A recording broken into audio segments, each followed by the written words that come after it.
Units and measurements, error analysis. इस chapter में हम बेसिक लेक्चर कंप्लीट करने वाले हैं फिजिक्स का, जिसमें हम जानेंगे कि मेजरमेंट की ज़रूरत क्या है, यूनिट्स क्या होते हैं, और साथ ही साथ एक टॉपिक है इसका एरर एनालिसिस। यहाँ से आप समझ सकते हैं कि आपकी क्लास 11 के फिजिक्स की शुरुआत हो रही है। This is starting of class 11 physics.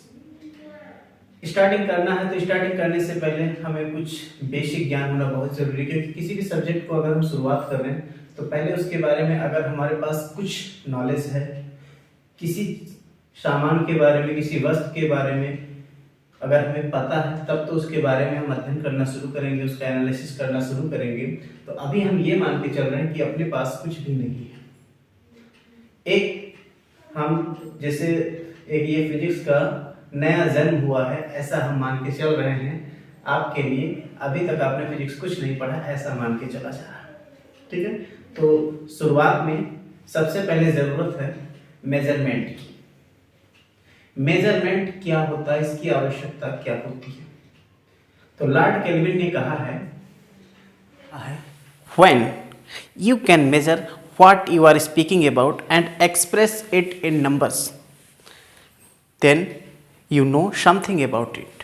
But when you cannot express it in numbers, then your knowledge is of unsatisfactory kind.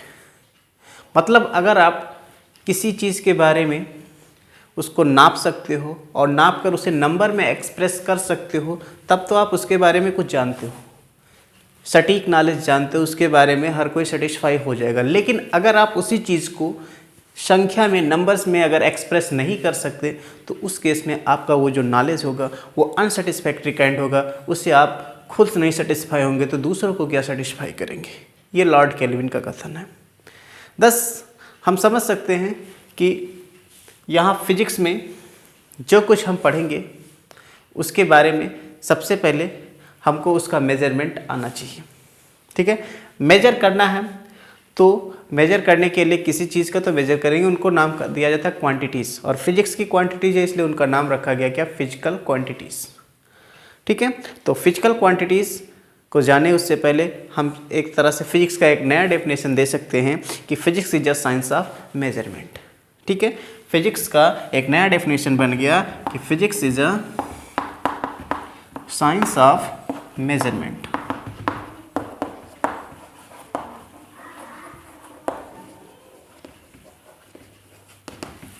ये फिजिक्स को हम इस तरह से भी कह सकते हैं। तो मेजरमेंट करना है, किसका करना है? कुछ क्वांटिटीज़ होंगी, उन क्वांटिटीज़ को कहा जाता है फिजिकल क्वांटिटीज़। Physical quantities. अब ये फिजिकल क्वांटिटीज़ क्या होती हैं? फिजिकल क्वांटिटीज़ है मतलब ये रिलेटेड टू फिजिक्स होंगी। फिजिक्स का मतलब नेचुरल फिनोमिनन पर बेस्ड कुछ क्वांटिटीज़ होंगी, तो उन क्वांटिटीज़ को फिजिकल क्वांटिटीज़ कहेंगे जो नेचुरल फिनोमिनन पर बेस्ड हों, और इसके अलावा उन क्वांटिटीज़ का मेजरमेंट पॉसिबल हो, ठीक है। तो फिजिकल क्वांटिटीज़ का मतलब those quantities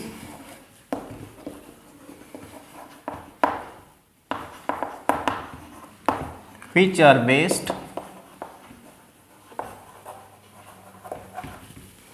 on natural phenomena and can be measured.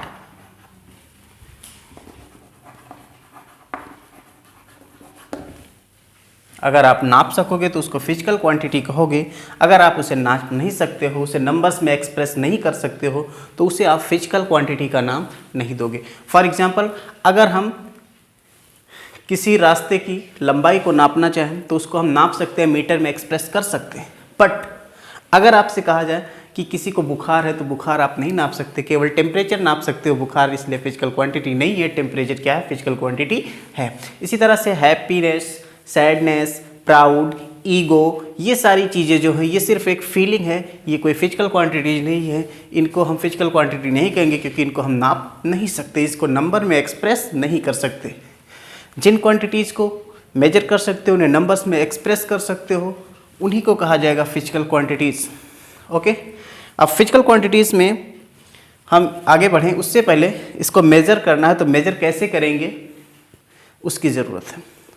तो मेज़र करने के लिए आपको सबसे पहले जो ज़रूरत पड़ती है उसका नाम है यूनिट।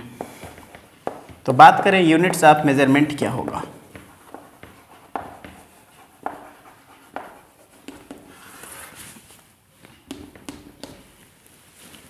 तो शुरुआती दौर में कुछ तो यूनिट बनाना पड़ेगा, जानना पड़ेगा, तभी तो आप मेजरमेंट कर पाओगे। तो इसके लिए जिस भी क्वांटिटी का आपको मेज़र करना होता है उसके डेफिनेट अमाउंट को हम स्टैंडर्ड मान लेते हैं, एक मानक मान लेते हैं और उस मानक को नाम दे देते हैं यूनिट।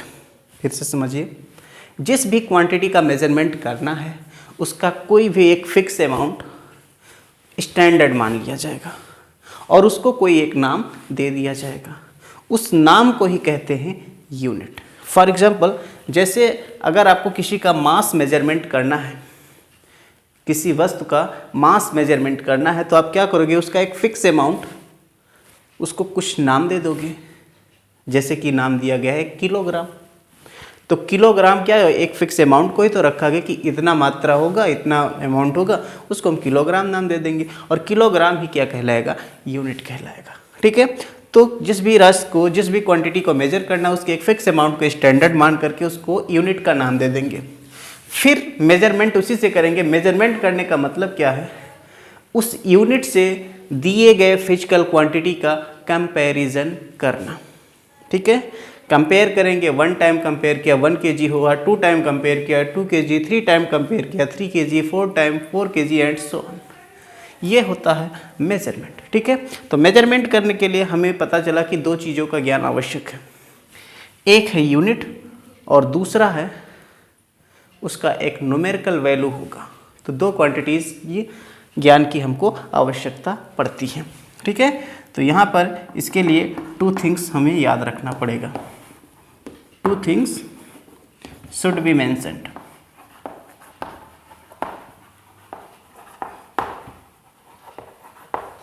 मेजरमेंट के लिए 2 थिंग्स का ज्ञान होना जरूरी है। पहला है यूनिट्स और दूसरा जो आता है उसका नाम है the numerical value. Numerical value, unit के बारे में मैंने बताया।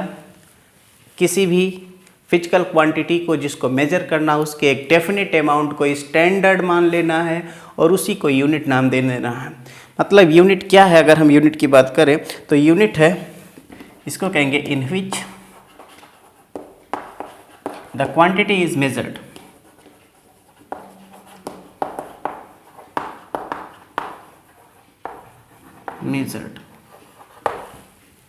फिर न्यूमेरिकल वैल्यू, न्यूमेरिकल वैल्यू को हम नाम देते हैं मैग्नीट्यूड। ठीक है। तो मैग्नीट्यूड ये क्या बताएगा, it denotes the magnitude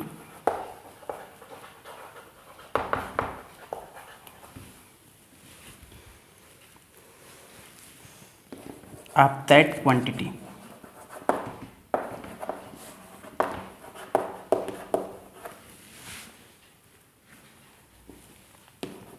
in terms of given unit।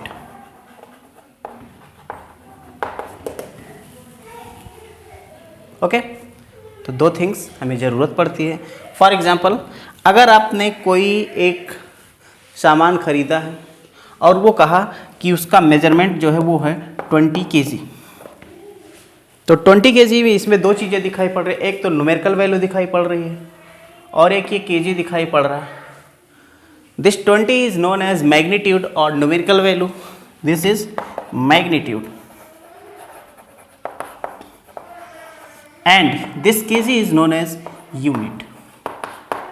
Means जिस भी क्वांटिटी को आपने लिया है उस क्वांटिटी की जो न्यूमेरिकल वैल्यू है वो 20 है, यानी उसका मैग्नीट्यूड 20 है, और जिसमें आप उसको मेजर कर रहे हो, यानी जिसके स्टैंडर्ड को आपने एक फिक्स किया था और उसको नाम दिया था, उसका नाम क्या है, केजी। तो केजी इज यूनिट, यानी kilogram is unit and 20 is magnitude of that physical quantity. Okay. एक बात का हमें नोट रखना है, याद रखना है कि जो यूनिट और मैग्नीट्यूड के बीच का रिलेशन है वो इस तरह से होता है, magnitude is inversely proportional two units. कैसे? इसका मतलब है मैग्नीट्यूड यानी न्यूमेरिकल वैल्यू जितना ज़्यादा यूनिट उतना छोटा, और यूनिट जितना बड़ा न्यूमेरिकल वैल्यू यानी मैग्नीट्यूड उतना छोटा। फॉर एग्जांपल अगर मैं कहूँ 2 kg, तो 2 यहाँ पर न्यूमेरिकल वैल्यू यानी मैग्नीट्यूड है और kg क्या है? यूनिट है। और यहाँ हमें पता है kg बड़ी यूनिट है और जो ये न्यूमेरिकल वैल्यू 2 छोटी है। अगर मैं इसको ग्राम में लिखूँ तो ये बन जाएगा 2000 ग्राम। तो ग्राम छोटी यूनिट है लेकिन इसकी न्यूमेरिकल वैल्यू बड़ी होगी। मतलब कि न्यूमेरिकल वैल्यू जितनी छोटी होगी यूनिट उतनी बड़ी होगी, और न्यूमेरिकल वैल्यू जितनी बड़ी होगी यूनिट उतनी छोटी हो जाएगी। Means magnitude is inversely proportional two units. Magnitude n से लिख दिया, प्रोपोर्शनल यूनिट u, और n इंटू यू प्रोपोर्शनल है 1 के, यानी अगर प्रोपोर्शनलिटी हटाते हैं तो कोई कांस्टेंट लगेगा, कांस्टेंट। और इसको सिंपली आप ऐसे लिख सकते हो n1 u1 equal to n2 u2 equal to n3 u3 and so on. ये रिजल्ट हमको याद रखना है, ठीक है। यहाँ आप देख सकते हो this is n1 and this is u1, this is n2 and this is u2। ऐसे याद रख सकते हैं n1 u1 equal to n2 u2। जितना बड़ा मैग्नीट्यूड होगा यूनिट उतनी छोटी हो जाएगी, और जितना बड़ा यूनिट होगा मैग्नीट्यूड उतना कम हो जाएगा, छोटा हो जाएगा। ओके, नाउ जब इतनी बातें पढ़ लिया तो अब हमें फिजिकल क्वांटिटीज़ की आवश्यकता है। तो स्टार्टिंग में कुछ क्वांटिटीज़ बनाई गई जिसे बेस कहा गया यानी फंडामेंटल कहा गया। यानी कि सबसे पहले जो क्वांटिटीज़ बनी उनका नाम रखा गया फंडामेंटल क्वांटिटीज़ या बेस क्वांटिटीज़। फंडामेंटल, जिन्हें बेस भी कहते हैं, क्वांटिटीज़। एंड फंडामेंटल यूनिट्स की बात करें, फंडामेंटल यूनिट्स। तो स्टार्टिंग में 7 क्वांटिटीज़, फिजिकल क्वांटिटीज़ का इंट्रोडक्शन दिया गया। वो ऐसी क्वांटिटी थी जो किसी पर निर्भर नहीं करती थी, वो इंडिपेंडेंट थी, किसी अदर क्वांटिटी पर निर्भर नहीं थी, क्योंकि वो स्टार्टिंग की क्वांटिटीज़ थी, वो बेस थी, शुरुआत थी। तो जो फंडामेंटल या बेस क्वांटिटीज़ होती हैं ये इंडिपेंडेंट क्वांटिटीज़ होती हैं, इंडिपेंडेंट क्वांटिटीज़। इंडिपेंडेंट क्वांटिटीज़, और इनकी जो संख्या है ये 7 है। These are 7 in numbers. Starting में 7 क्वांटिटीज़ का इंट्रोडक्शन किया गया। कौन कौन से?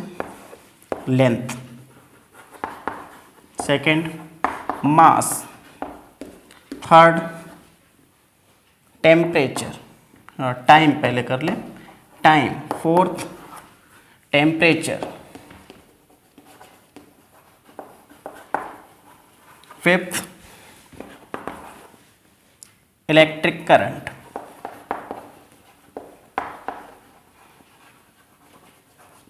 Sixth luminous intensity, luminous intensity, and 7th amount of substance।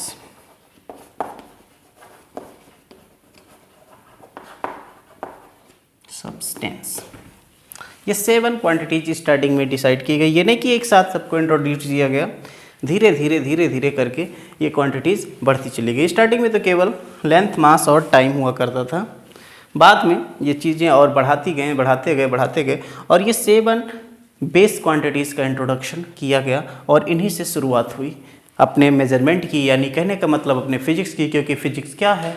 Physics is the measurement of quantities. So अब ये जो 7 क्वांटिटीज़ हैं इनका कुछ स्टैंडर्ड मान के इनका यूनिट भी डिसाइड किया गया होगा। उन यूनिट्स को कहा गया फंडामेंटल यूनिट्स। ठीक है, तो याद रखना यूनिट्स ऑफ बेस क्वांटिटीज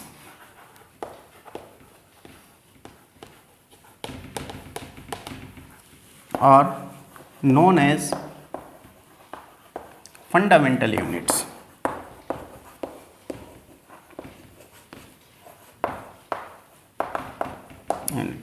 तो 7 क्वांटिटीज़ हैं, तो यूनिट्स की संख्या भी कितनी होगी?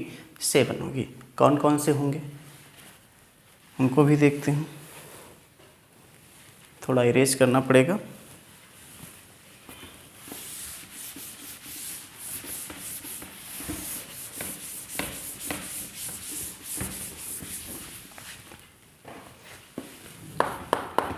इधर फंडामेंटल क्वांटिटीज लिख दिया,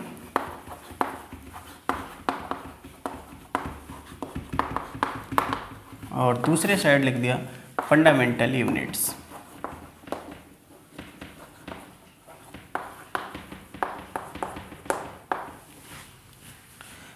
अपनी जो फर्स्ट क्वांटिटी है that is length, and unit of length is metre.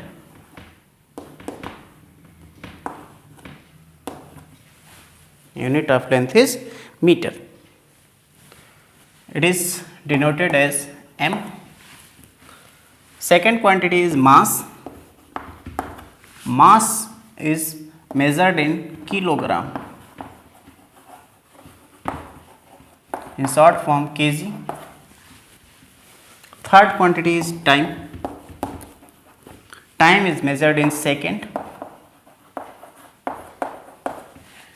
Fourth quantity temperature.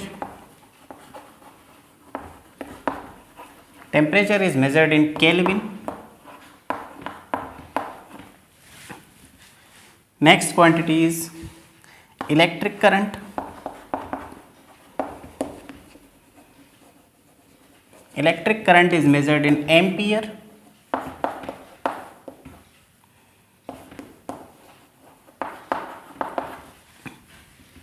And 1, 2, 3, 4, 5, 6 quantity is luminous intensity.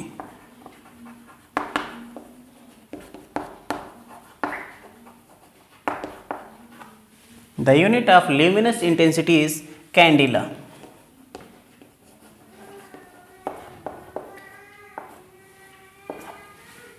And last quantity is amount of substance.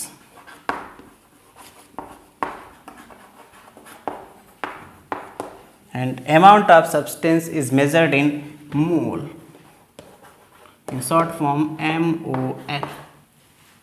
These are 7 fundamental quantities and their fundamental units. Okay.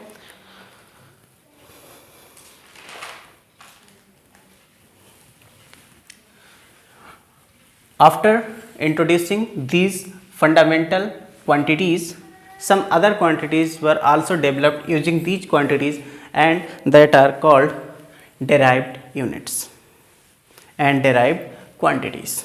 Okay. First note these things.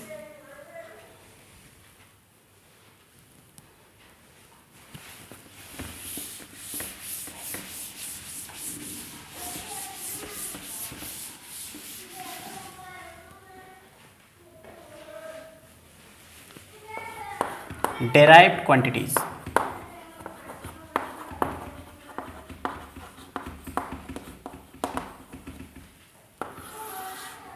And derived units.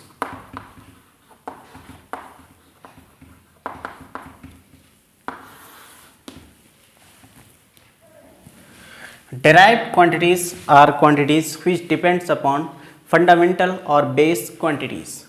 These are derived from fundamental quantities. Therefore, these are known as derived quantities. So, these quantities depends upon fundamental quantities or base quantities. Depends upon base quantities.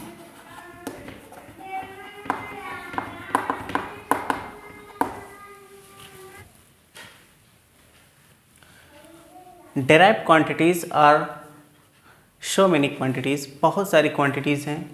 हम उनका definite number नहीं बता सकते। तो ये base quantities पर depend करती हैं। इनके यूनिट्स को ही कहा जाएगा derived units.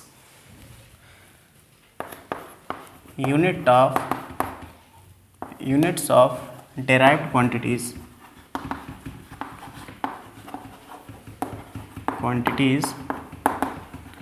are called derived units.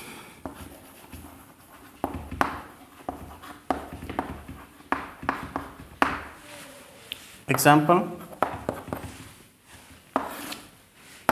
here derived quantities and here derived units.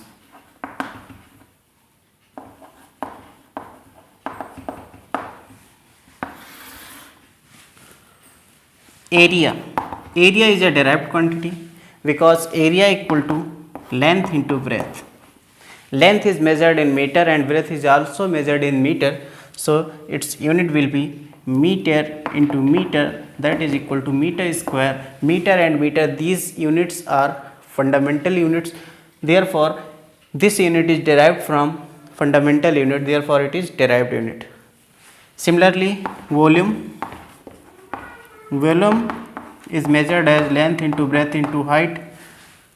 There are length, breadth and height, therefore its unit will be meter into meter into meter, that is meter cube. Density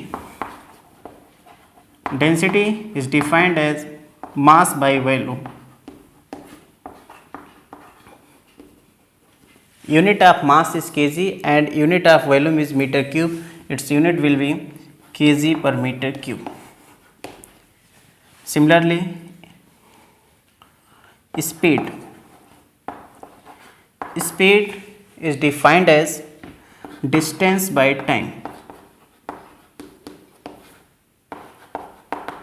Distance is measured in meter and time is measured in second, therefore its unit will be meter per second. Similarly, so many quantities are derived quantities. We cannot write here all quantities. हम यहाँ पर सारे quantities को नहीं लिख सकते। आप समझने के लिए पर्याप्त है कि इस तरह से ये डिराइव्ड क्वांटिटीज़ और डिराइव्ड यूनिट्स होते हैं। ठीक है, जैसे जैसे चैप्टर्स पढ़ते जाएंगे वैसे वैसे बहुत सारे डिराइव्ड क्वांटिटीज़ हमको मिलते चले जाएंगे। ठीक है,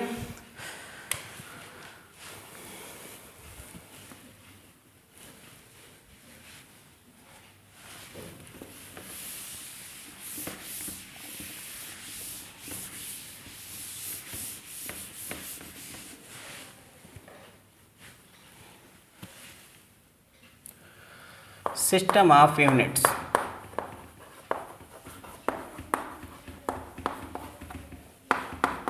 Metric system.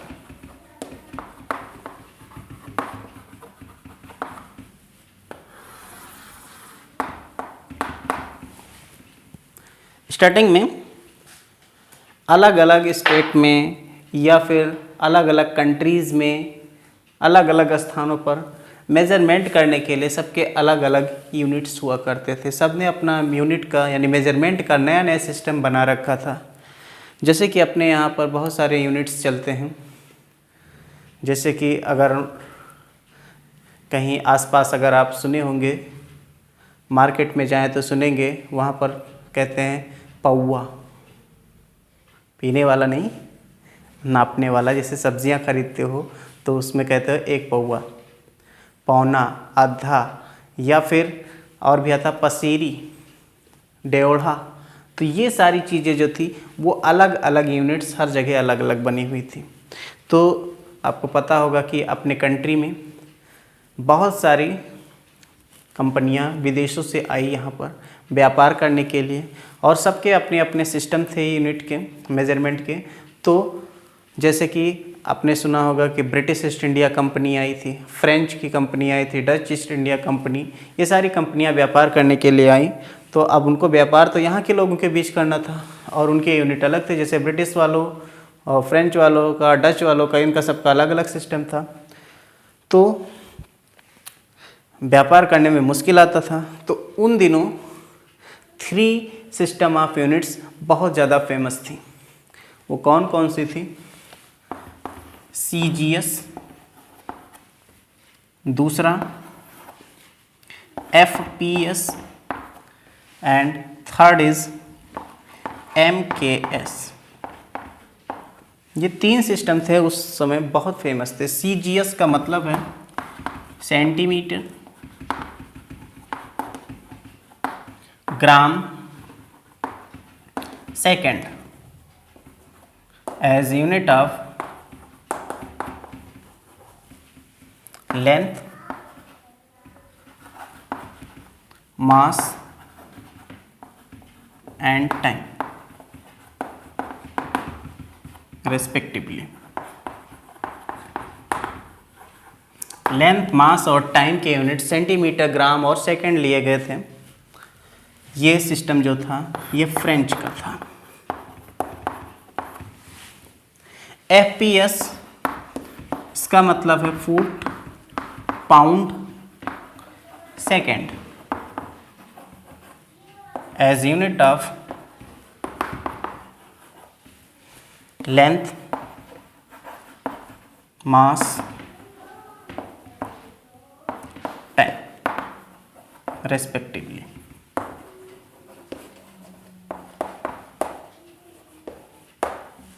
लेंथ को फुट में नापा गया, मास को पाउंड में नापा गया और टाइम को सेकंड में नापा गया। ये जो सिस्टम था ये ब्रिटिश का था। और ये MKS का मतलब है metre, kilogram, second as unit of length, mass, time. जी, यानी लेंथ, मास और टाइम का यूनिट जो लिया गया मीटर, किलोग्राम और सेकंड लिया गया। ये एक तरह से आपका जनरल सिस्टम चालू हुआ था। ठीक है, तो अलग अलग सिस्टम की वजह से बहुत सारी परेशानियों का सामना करना पड़ता था, हर कोई सेटिस्फाई नहीं होता था। इसके लिए ये 1960 में स्विट्जरलैंड में बाट माप कार्यालय एक है, वहाँ पर सब लोग इकट्ठा हुए, अलग अलग देश के साइंटिस्ट और बिजनेसमैन। और वहाँ पर इकट्ठा होने के बाद सब लोगों ने कहा कि क्यों ना कुछ ऐसा किया जाए कि सारा सिस्टम जो कुछ भी है मेजरमेंट का, सारे यूनिट्स एक कर दिए जाएं, एक यूनिफाइड तरीका निकाला जाए जिससे किसी को कोई भी समस्या ना हो। तो उसके लिए सब लोगों ने मिल करके एक सिस्टम डिसाइड किया। क्योंकि वो इंटरनेशनली था, इस वजह से उसका नाम रखा गया SI यूनिट, सिस्टम इंटरनेशनल या इंटरनेशनल सिस्टम ऑफ, जिसे कहते हैं units, international system of units. वो 1960 में एक्सेप्ट किया गया था।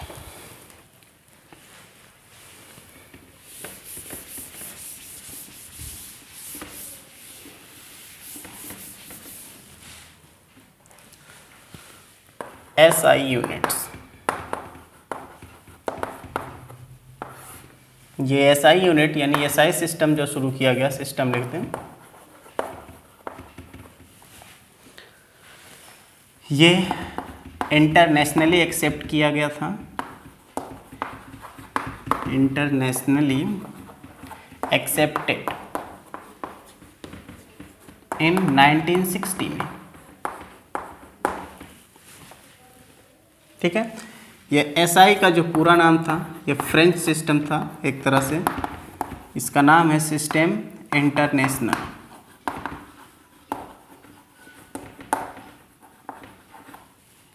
ये फ्रेंच में है और ये जो इसका इक्विवेलेंट मीनिंग जो निकलता है, इंटरनेशनल सिस्टम ऑफ यूनिट्स, इसका नाम है international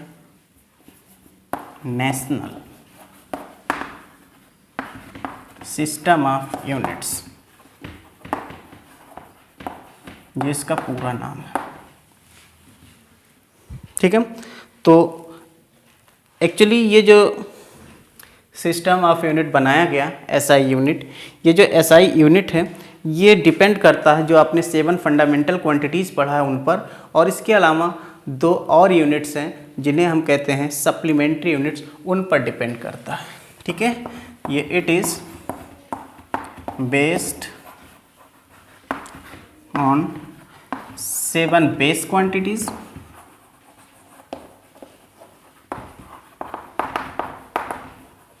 and 2 supplementary units.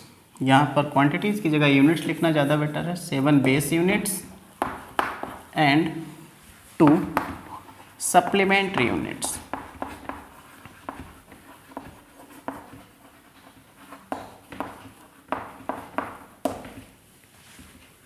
Base unit के बारे में तो आपने पढ़ा ही है, जिसमें है लेंथ, मास, टाइम और जितनी 7 क्वांटिटीज़ हैं उन सब के यूनिट्स। लेकिन सप्लीमेंट्री यूनिट्स कौन कौन से हैं? सप्लीमेंट्री यूनिट्स में आता है आपके पास, ये जो सप्लीमेंट्री यूनिट्स 2 हैं, एक है रेडियन और दूसरा आता है स्टेरेडियन। शॉर्ट फॉर्म में इसको लिखते हैं RAD और इसको लिखते हैं स्टेरेडियन को, आप स्टेरेडियन ही लिखिए इसे, अभी कोई बात नहीं, बाद की बात है। तो रेडियन जो होता है ये प्लेन एंगल का होता है, यूनिट ऑफ प्लेन एंगल।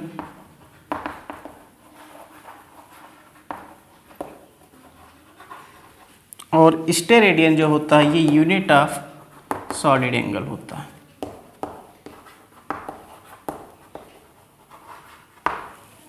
इसका मतलब क्या है? प्लेन एंगल का मतलब जो 2D में हो और सॉलिड एंगल का मतलब है जो 3D में हो। जैसे कि एक सर्कल है,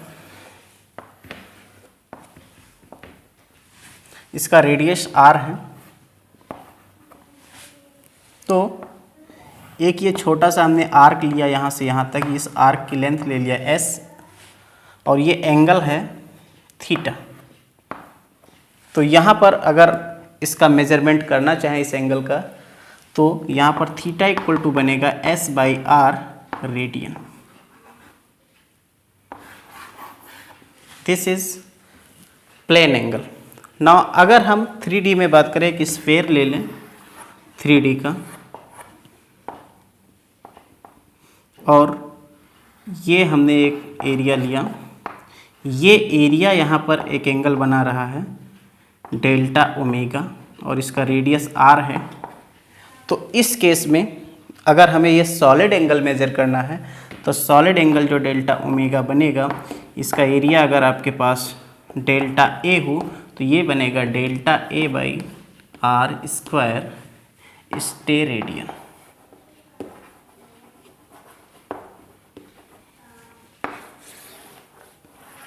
ठीक है, ये होता है आपका प्लेन एंगल का मेज़रमेंट और ये सॉलिड एंगल का मेज़रमेंट। ठीक है, अच्छा ये रेडियन वाला थोड़ा सा ध्यान रखना आपको, डिग्री और रेडियन में कुछ रिलेशन भी होता है। अगर आपको डिग्री को रेडियन में बदलना है तो कैसे बदलेंगे, क्योंकि अक्सर आप एंगल के बारे में अब तक जो पढ़े हैं वो डिग्री में पढ़े हैं, रेडियन में नहीं पढ़े। यहाँ पर एंगल को किस में नापा जा रहा है? रेडियन में। तो अगर आपको किसी एंगल को रेडियन में कन्वर्ट करना है तो क्या करेंगे? अगर आपके पास थीटा डिग्री है तो रेडियन में बदलने के लिए थीटा को मल्टीप्लाई कर दें π/180 से, तो ये जो है ये क्वांटिटी कन्वर्ट हो जाएगी किसमें? रेडियन में। ठीक है, और अगर रेडियन दिया तो 180/π से मल्टीप्लाई कर दे तो डिग्री में कन्वर्ट हो जाएगा।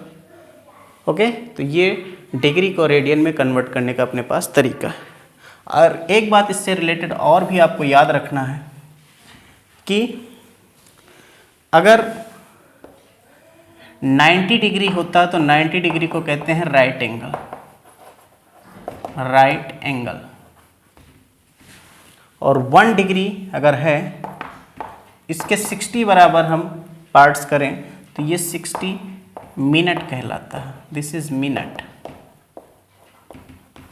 और 1 मिनट के 60 पार्ट्स कर दें तो ये कहलाता है 60 सेकेंड्स। ठीक है, इस तरह से ये भी बात आपको ध्यान रखना है कि 1 डिग्री में 60 मिनट ऑफ आर्क होता है और 1 मिनट में 60 सेकेंड ऑफ आर्क होता है। इसकी भी ज़रूरत आगे आपको पड़ेगी। ओके,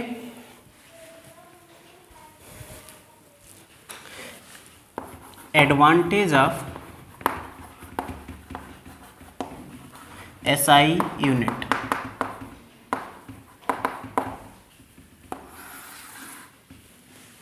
आखिर क्या कारण है जिसको एसआई यूनिट को ज़्यादा प्रेफर किया गया, बाकी यूनिट को क्यों नहीं अपनाया गया? फर्स्ट एडवांटेज है इसका, it is rational system. Rational system इसका मतलब क्या है? ये बहुत सारी मिलती जुलती क्वांटिटीज़ हैं, फिजिकल क्वांटिटीज़, उनके सिर्फ और सिर्फ एक ही यूनिट को बताता है, जबकि अदर सिस्टम में क्या है, अलग अलग यूनिट्स होते हैं। उदाहरण के तौर पर अगर मैं बात करूं work, heat and electrical energy,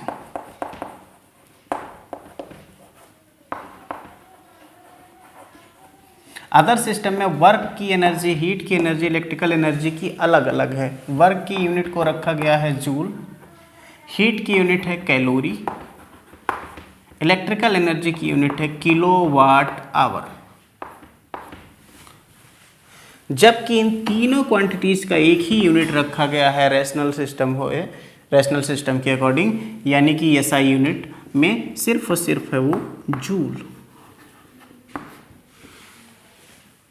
दूसरा एडवांटेज इसका, it is coherent system. Coherent system का मतलब क्या होता है? जितने भी डेराइव्ड क्वांटिटीज़ हैं उन सभी के यूनिट्स को, जो बेस यूनिट्स हैं, उन्हीं के मल्टीप्लिकेशन और डिवीजन के द्वारा हम उनको रिप्रेजेंट कर सकते हैं। फिर से, कोहेरेंट सिस्टम का मतलब ये सिस्टम है कि जितने भी डेराइव्ड फिजिकल क्वांटिटीज़ हैं उन सभी के यूनिट्स को, जो बेस यूनिट यानी फंडामेंटल यूनिट्स हैं, उन्हीं के मल्टीप्लिकेशन और डिवीजन के द्वारा रिप्रेजेंट कर सकते हैं। तीसरे की बात करें, इन इलेक्ट्रिसिटी,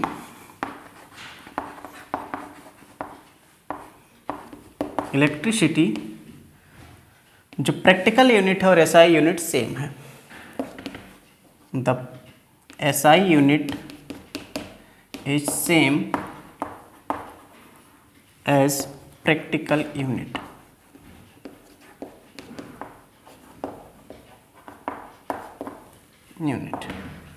इस प्रकार से ये जो एसआई यूनिट है अदर सिस्टम ऑफ यूनिट्स के ऊपर ज़्यादा इफेक्ट डालता है। ठीक है, तो आज के लिए इतना ही, बाकी नेक्स्ट वीडियो मिलेंगे।